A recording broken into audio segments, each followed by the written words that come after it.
নমস্কার, আমি বর্ণা। আমুদরিয়া নিউজে সকলকে স্বাগত। আবারও হাজির হয়ে গেছি বেশ কিছু গুরুত্বপূর্ণ খবর নিয়ে। ৩.৫ লাখের বেশি ভোটে জয়ী প্রিয়াঙ্কা গান্ধী।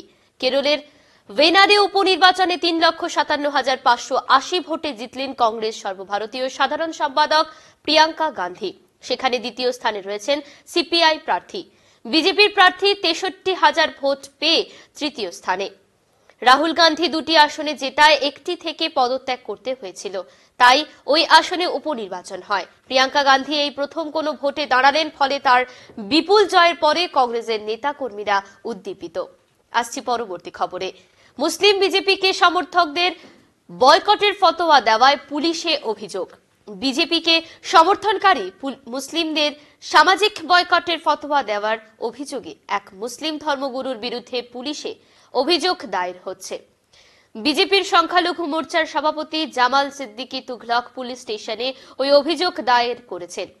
জামাল সিদ্দিকীর অভিযোগ, মহারাষ্ট্রে ভোটের প্রাক্কালে মৌলানা সাজ্জাদ নোমানি ফতোয়া দেন, মুসলিমদের মধ্যে যারা বিজেপিকে সমর্থনকারী তাদের সামাজিকভাবে মুসলিম সমাজকে বয়কট করতে হবে।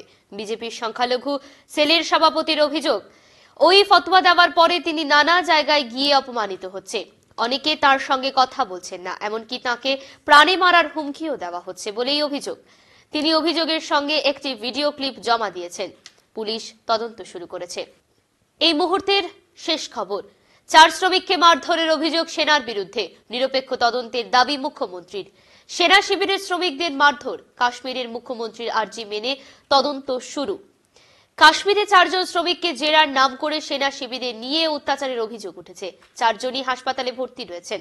বিষয়টি নিয়ে একটি সংবাদ মাধ্যমে পরিবারের লোকজন সরব হয়েছেন। এরপরেই জম্মু কাশ্মীরের মুখ্যমন্ত্রী ওনার আব্দুল্লাহ সেনাবাহিনীর কর্তাদের কাছে নিরপেক্ষ তদন্তের অনুরোধ করেছেন। মুখ্যমন্ত্রীর আর্জি জানার পরে সেনাবাহিনীর পক্ষ থেকে এক্সে একটি পোস্ট দিয়ে তদন্ত শুরুর কথা জানানো হয়েছে। 4 শ্রমিকের পরিবারের অভিযোগ, জেরার নাম করে 4 জনকে নিয়ে যাওয়া হয়।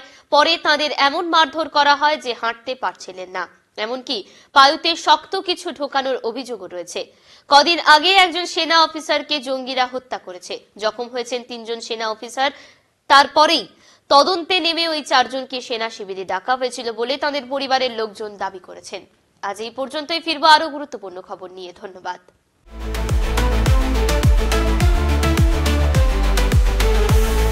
Amudoria News, Voice of the Marginal.